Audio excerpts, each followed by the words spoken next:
like acknowledge it. This is not very fair field of work, in my opinion. It's very random.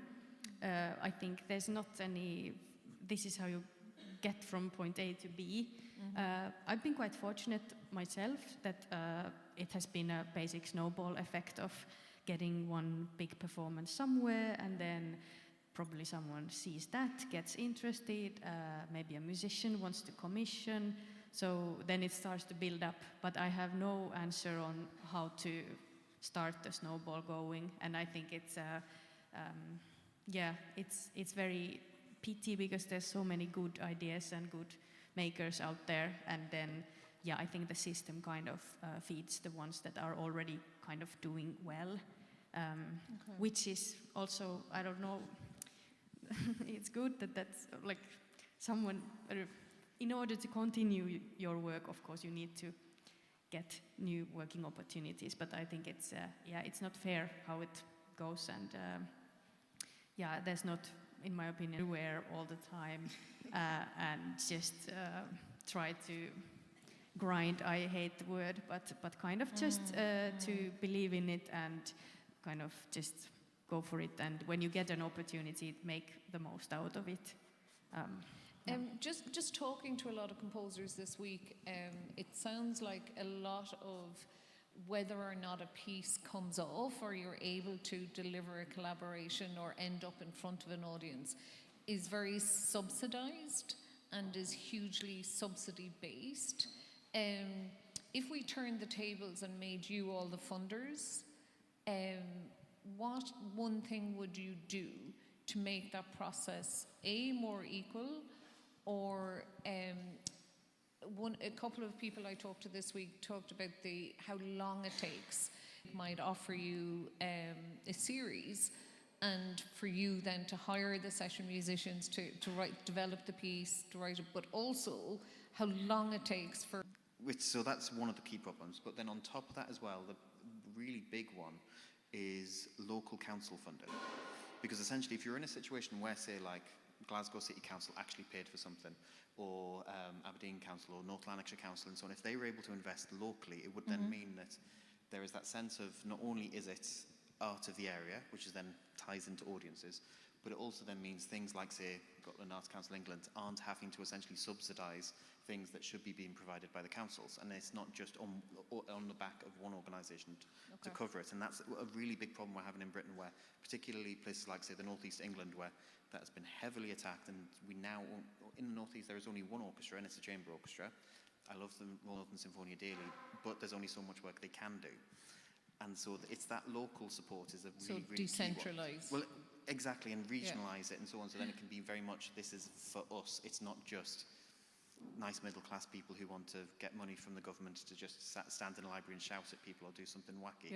It's part of the community, and you can validate that by having it being supported by council funding and other regionalised funding. Amazing, thanks. Christine? Yes, there are so many things I could wish for. I'm trying to choose the best ones, but you mentioned it yourself, the timeline, the different deadlines. I could really wish for getting the opportunity to apply for more at once. I think I live very similarly to Tutti, that it's a constant, okay, I'm going to apply here, then maybe I get 1,000 euros here. I'm going to go apply here, maybe I get something here. It would be a great help. I know this, for example, in Austria, they have just a few deadlines per year, but then you get the yearly funding, for example, to make the whole bureaucratic life of a composer less. And then less accounting, more trust, less, did you spend €1 on that and €3 on that? But, Okay, David? There's something, I think, about maybe the approval process that could be considered, where your main application is actually for you or your organization, and perhaps, and this is where my mind starts to go, bad thing to think, that perhaps then you're rated, you're peer-reviewed, you're professionally reviewed, and it's like, oh yeah, this is an artist who works hard and does good work, and then you say, oh great, I need 2,000 euros to travel to Canada, or I need 10,000 euros to do this other project. And somehow in the rating, it's like, here's somebody who will be funded 90% of the time, and you know where your funding is. You know, and if it came back and, you know, my organization was told, great, you'll be funded about 50% of the time, which is higher than it is right now. At least we'd kind of have this baseline. Yes. But if there's like, if the rigorous, difficult work was around assessing the applicant, so that you, for especially in independent work, a composer putting work out, if it wasn't about this particular artist with this particular idea, but it was rather that artist has a thumbs up, we're going to give her money. That artist has a thumbs maybe, we're going to let her know she's a maybe, and you know, and it would feel not as fair, but I think could clean up some of the process so that it's not as onerous. Does that artist, in your world, in this new world where you're the funder, does that artist have an opportunity to come back then and be thumbs up the next year? To be reassessed. Yeah, maybe it is sort of a process where, you know, for the next 3 years you're in category B, and category B has access to X, Y, and Z funds. I don't know, like just something where it's like, where we can, funders can then say, well, we have the rigorous background, we've done all the spend her money properly, and here's €1,000, go at it, here's €10,000, go at it. Because sometimes the funding, like I'm running an organization 28 years and I've applied for funding 28 times, and every single time I have to tell them exactly who we are, and because even though we're around 28 years, it might be a different assessor, or the council has changed. It's, there is an exhaustion. Tuti, for you? It's I think that's also a very difficult job to be on the other side, because there's too little money, not too many good amount of good applications. So I think it's of course I would try to get more money to be, but that's, you know, utopia probably. There's some Swedish people. You have some great system, I think, in Sweden, some like kind of artist salary that you once apply it and then you, am I wrong? Is that true? So that's Iceland, I think.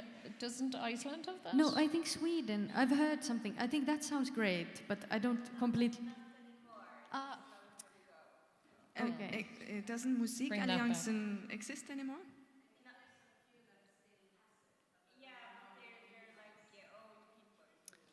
Okay.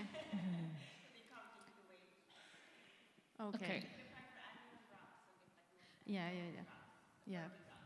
Okay.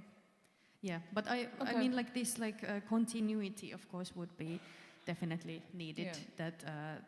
That you can actually focus on doing the work that you said you were going to do, because you don't need to stress about writing the applications. And I'm sad the Swedish dream has been destroyed. Let's make new dreams. This is a really good time to throw it out to you. Where's Jess? How much time do we have left, Jess? 10 minutes. Okay, great.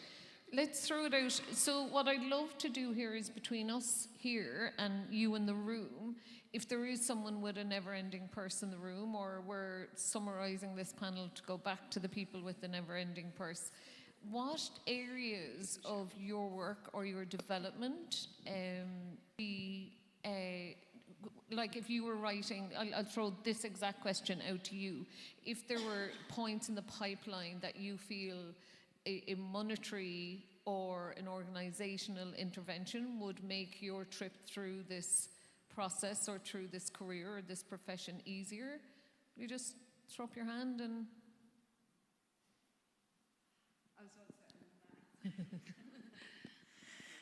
So I think the case in Sweden is that we have quite a lot of grants, and we have a favored group, which is young people and children, which is great, of course. I'm not against that at all, but the problem is I see that are the only like favored group. So we have so every application is like, it's very good if you're doing something for children. And I think that sometimes, like my experience is that composers, applicants are kind of, you know, adjusting their application or their project or their art, just to get funded. And I think that's kind of problematic. And also that there are other, as we're talking about, like other groups in the society that could really need the extra push, like maybe reaching, like disabled people or refugees or I don't know. But so like I would maybe take a look at that like priority and think like what group is actually like need this money or yeah. Also, just with questions, if you have any ideas around audience development and where in the pipeline that might happen as well, we'd love to hear that too. So if you want to just stick up. Anyone your else? Yeah, I think with the audience development, I really like what you were talking about, the galleries. And just in my experience with contemporary music, especially in Germany and in Berlin, the audience of my ensemble very much comes from like the visual art world. And I think we as contemporary musicians and groups and ensembles and festivals should try to focus on finding ways to get through to that world, because I think there's a lot of potential there for people who are interested in contemporary art, to show them that music is also contemporary art, not only music, I would say. Do you understand what I mean? Yeah. It's and I think this is a very big field that is, at least I have the feeling, for example, in Iceland, that there is a total gap between, because the visual art world is very big and has their people, and they are not coming to concerts, I think, or to our festival, for example, they're not coming there. So, and I'm always trying to figure out how to tell them that this is also interesting for them. So I don't have the answer, but it's interesting.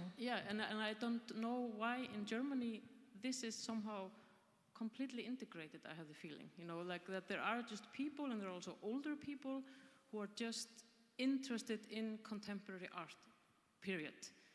And there are, you go to the opera of Chaya Chenowin or whatever, and it's completely full with like opera publicum, with gray hair.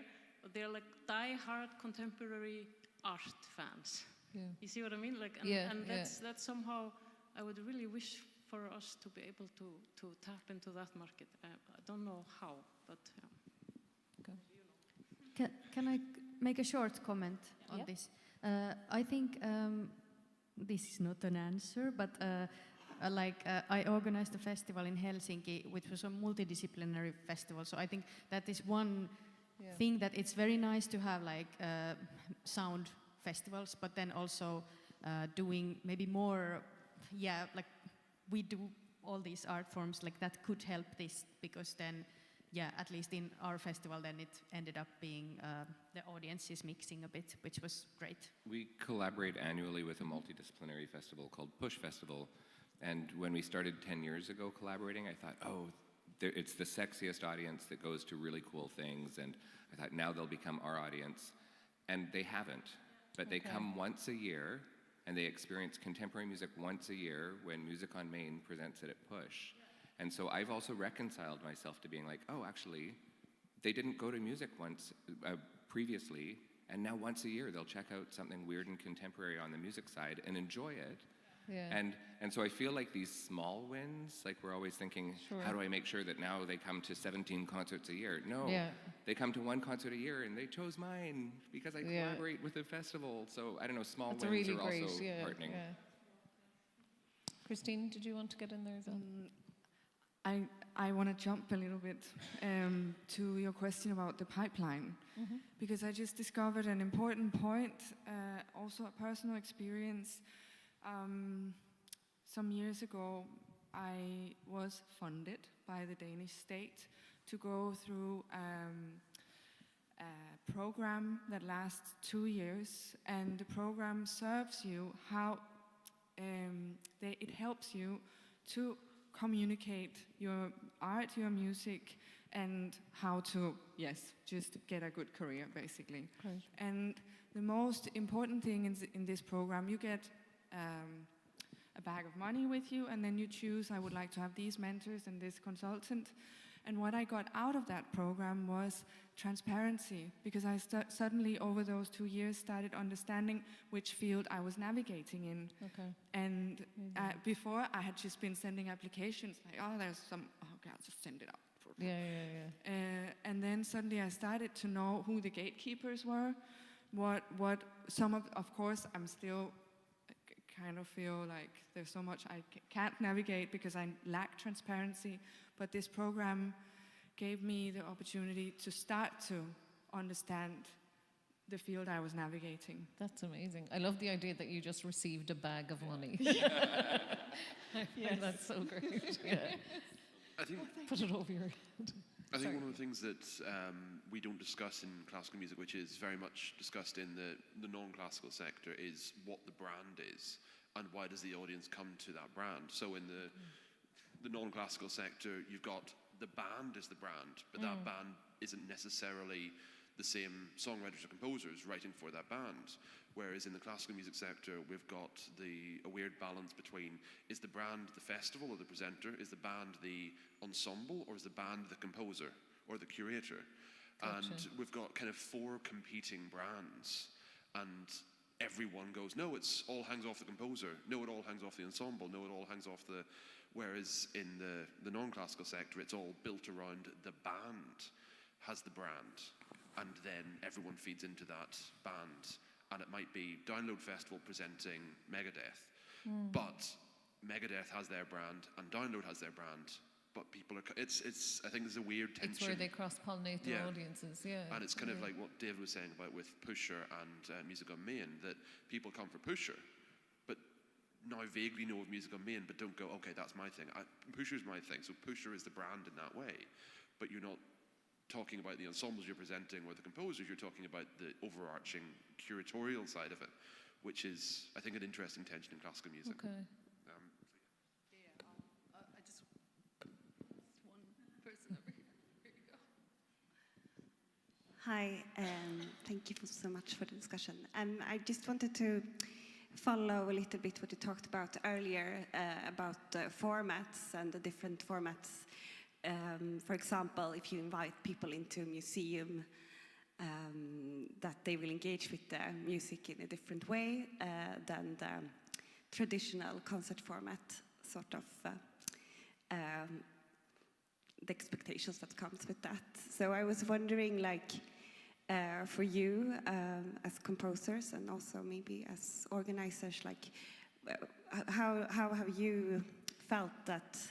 Or do you feel an interest from big festivals and institutions also to experiment with formats? And in what way? And do you think they have a responsibility to do that? Because I think, like, we can keep talking about bringing in new audiences to a very set format, but then maybe that is what we will keep on doing, like talking. So yeah, I was just wondering, like, if you have any ideas for how that could be done also. Yeah. Gigi, do you want to I go? can maybe think of this festival, Nordic Music Days, and when there was the call for works here, I think there was like quite many different categories, for example. So I am at least getting the message that that there is this wish to experiment with the how is the piece presented and where it's presented, if I understood right the question. So like that has been my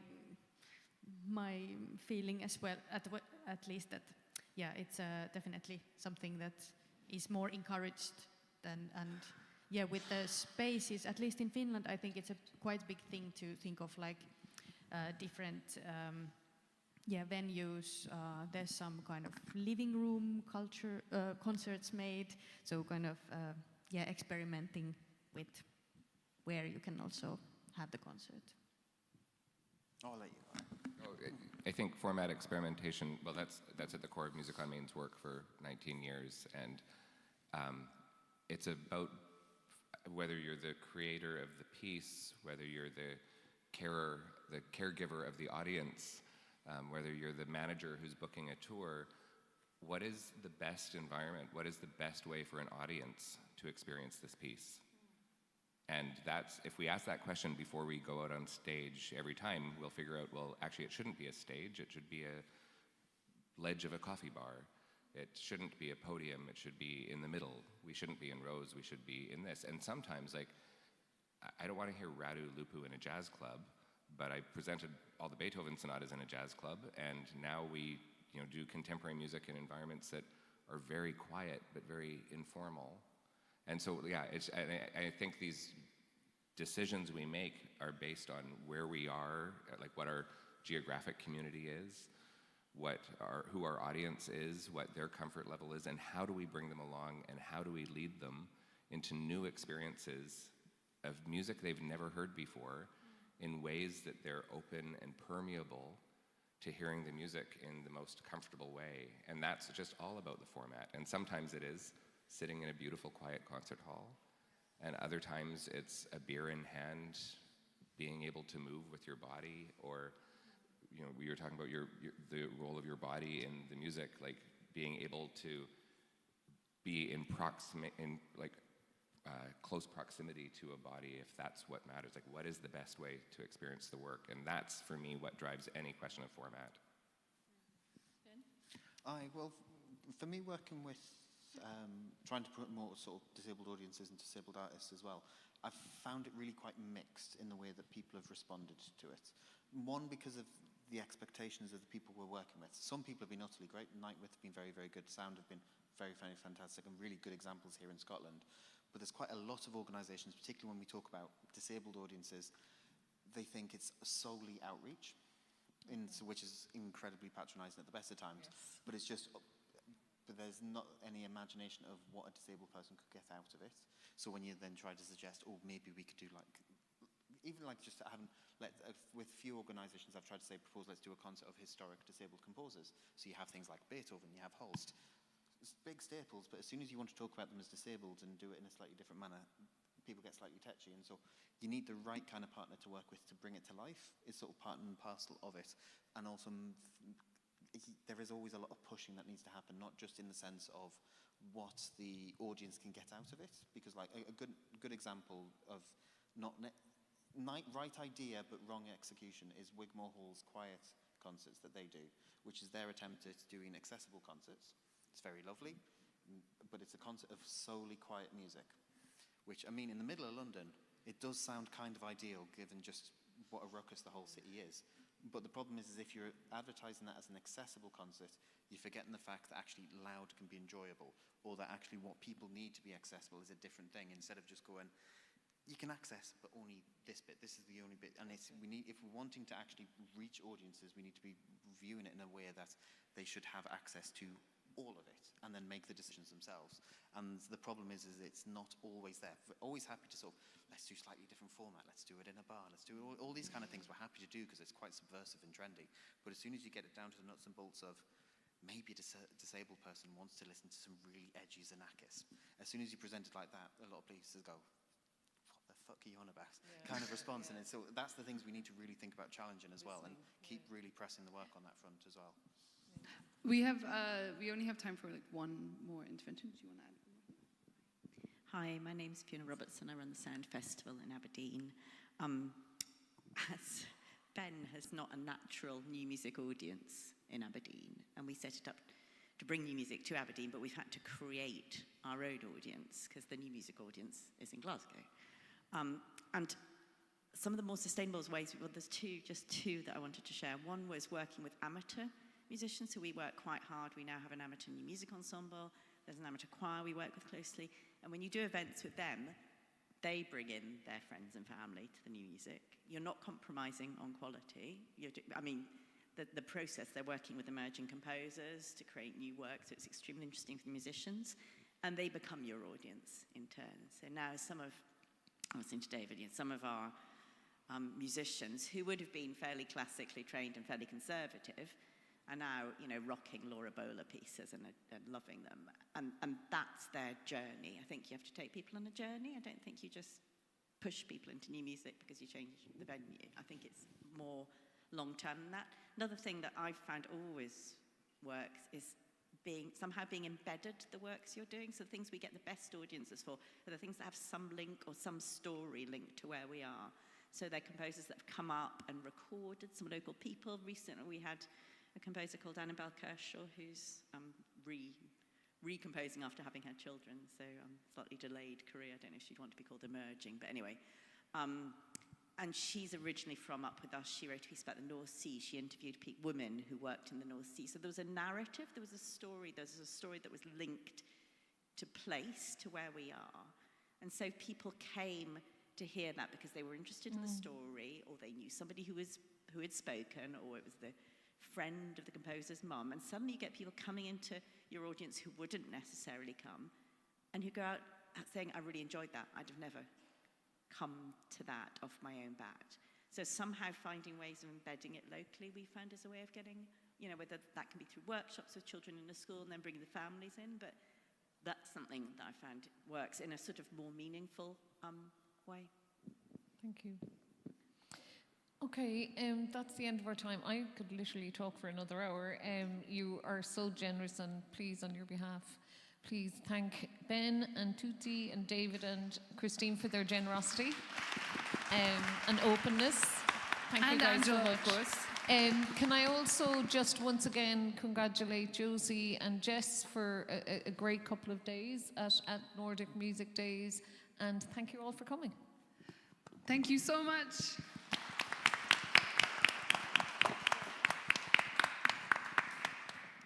Just housekeeping wise, we do need to clean up and get out.